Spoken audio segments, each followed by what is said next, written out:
What do these people have in common? Troubles. And what do they talk about when they get together? Troubles. So you think you got troubles? Bob from Levittown, Pennsylvania, James LaMont. Hello, James. Hi, James. Welcome to So You Think You Got Troubles, James. How you doing? Good to see you. Nice to see you. Do you exercise? Well, Bob, we'll talk about it later. Yeah, you're just tired of exercising. Yeah. Let's find a little bit about James, okay, Bob? Yeah, you relax there. Okay, I like that. But what type of work do you do? I'm a dramatic tenor. Did you just get back into something? Did somebody goose you? Bob, no, fly. Oh, Bob. An opera singer, huh? Have you studied opera? Yeah. I have been studying for years and years and years.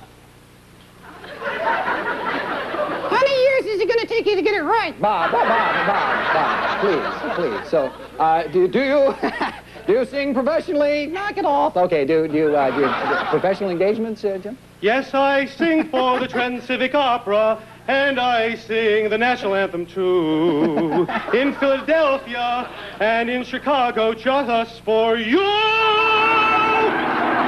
Some of the opera aficionados like to label tenors or any kind of singer. You got lyric, which is a very light tenor, high, light tenor. And then you have dramatic, which is bold and full.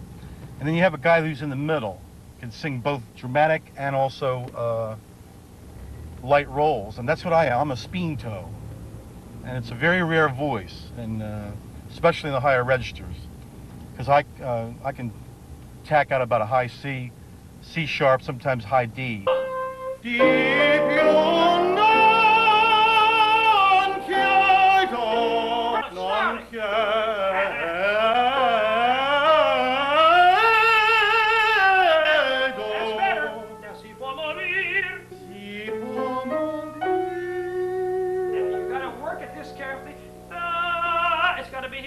Jerry can only start. Da, da, da, no. da, Da, da, that's more vowel. Da, da, da, da. da.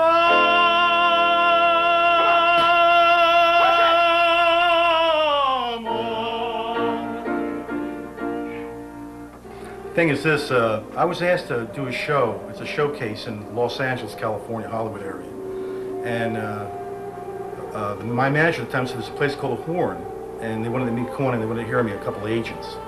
And we made a show with 5 songs, and they were going to guarantee me with my name outside on the marquee. I had a full orchestra come roll in there and do a little show, a little showcase. We had the whole place packed. So I had about 4 ex-girlfriends there, my fiance at the time. And they said, you got to come around the back, so I go in the back way.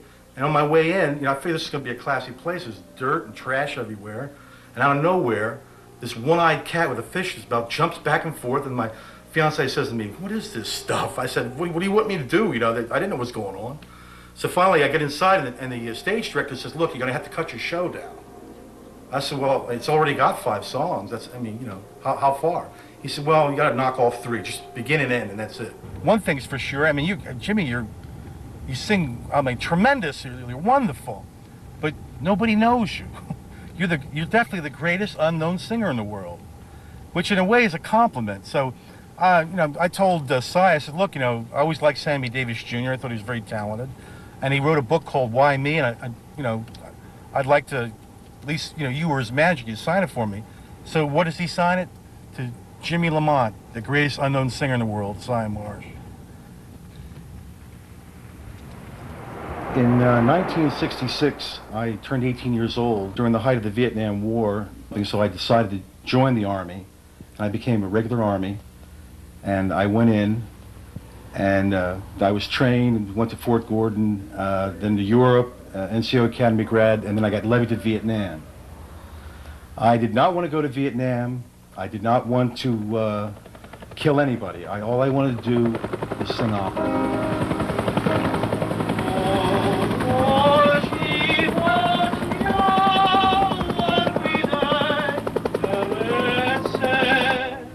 Meant me a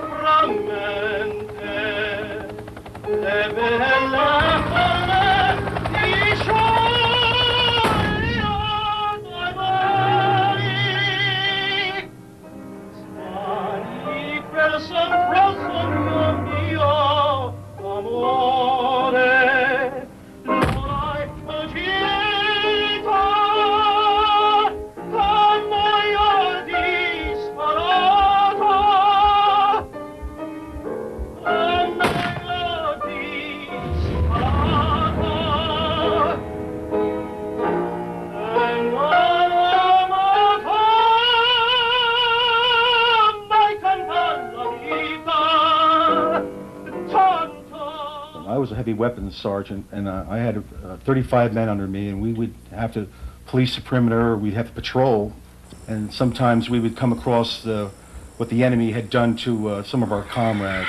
A lot of the ones that were captured by the Viet Cong, they would torture them by cutting off their eyelids and tying their hands behind their back and letting them go into the jungle. And without eyelids, in a matter of hours in the hot jungle that was in, you would go blind. There was an incident on February of 1968. My platoon leader was killed in a ambush in Rakhine in Long An province. The first sergeant had reviewed my 201 file, and he found out that I used to sing in civilian life. And he asked me and the chaplain if I would sing for memorial services for the lieutenant and the two other soldiers that were killed during the ambush. I said that I would, and I stepped out of ranks, and the whole company came to the memorial service, and I sang the Lord's Prayer. That's the only time I ever sang in Vietnam. Our Father, which art in heaven, hallowed be. The flashbacks, when I saw those pictures burning, these are exactly what's in my memory. I wanted to see those pictures burn. Every once in a while I'll see like something, I'll hear a noise, whatever, or I'll see a fire, or I'll hear a helicopter, and that's exactly, when I saw those pictures burn, that was the flashbacks I had. I want those memories to be burned away out of my memory, gone forever.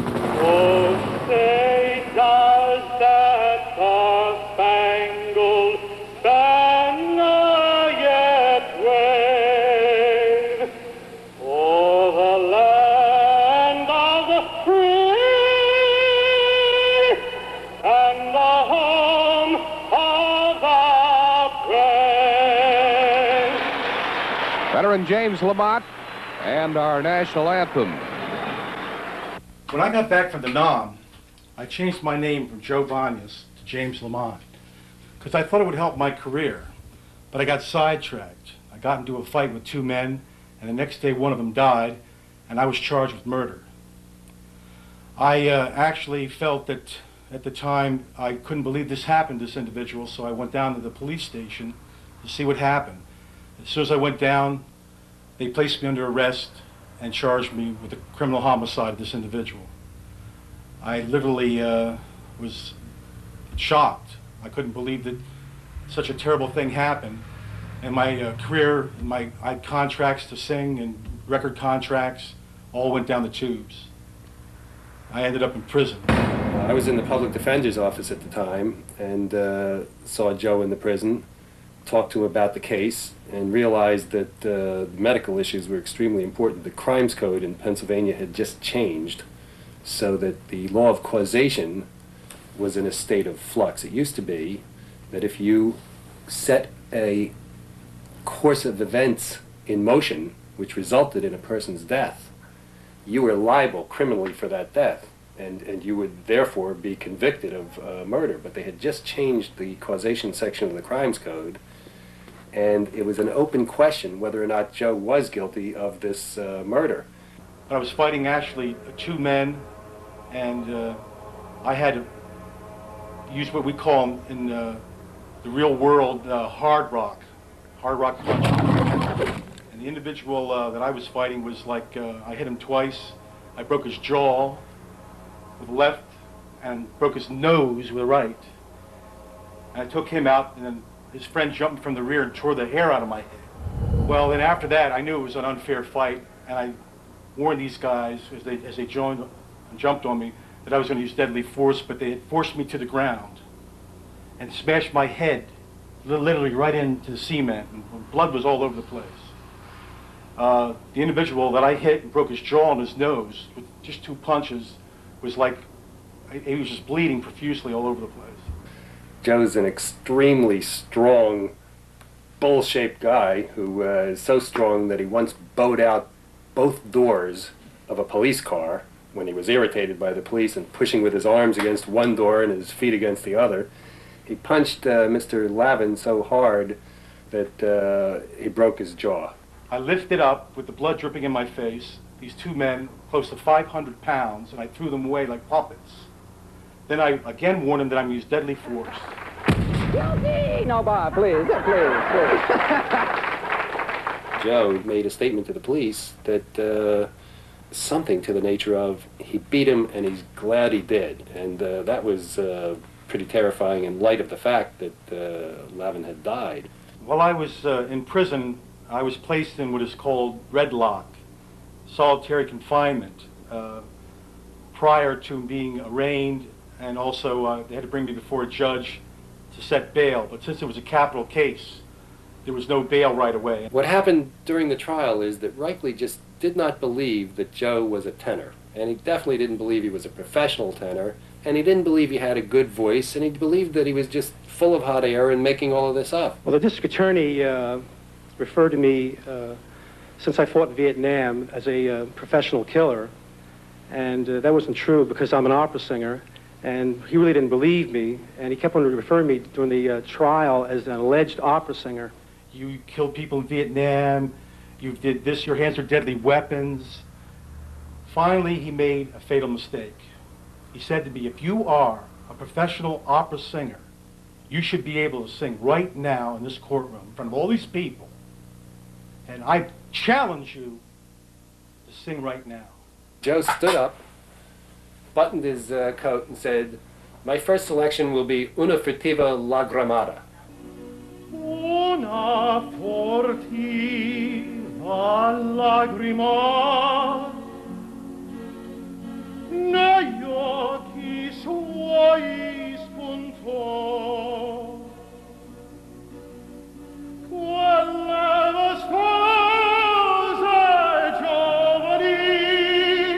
It was so loud that everybody sat back like this, and the courts next to us, the two courtrooms next to us, closed and people ran in. His voice is so strong that the walls shake. He's knocked clocks off the wall. And it was great. It was great. I stopped holding my stomach. I was hoping there wouldn't be a selection 2, 3, and 4, but he did so well with the first selection that the jury just loved him. Reichley slumped into his chair. He realized that he had asked the wrong question, and the jury fell in love with the tenor. And I think that's what won the case. This amazes me. You were saying an opera with your life on the line there in the courtroom. Did you have accompaniment? Did you bring in an orchestra, or the jury just played instruments, or what? No, just me. Just you. Just like the Gong Show, I guess. So, indeed. Well, could you sing a couple of bars for us so we know what the jury heard here? Well, I'd love to. Well, I'd love to hear it. Una furtiva lagrima negli occhi suoi spuntò, quelle vistose giovani invidiar sembrò.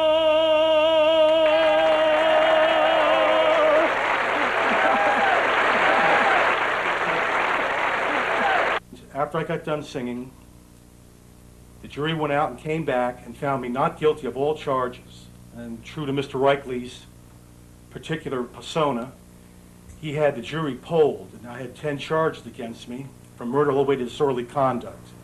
And each one had to stand up and say not guilty 12 times for a total 120 not guilties.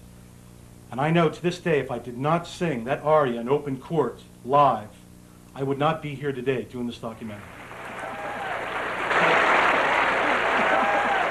Jimmy, I want you to know something. Like, I mean, you're great. You sing great and this and that, but nobody knows you. My name is James LaMont, and I'm an opera singer. Opera singer. He's got to be the greatest unknown singer in the world. And I looked at this guy. I thought he was kidding. But when I bought a book of Sammy Davis Jr. called Why Me? And he actually wrote that in the damn book. I said, sign it from him to me, and he put, to Jimmy LaMont, the greatest unknown singer in the world.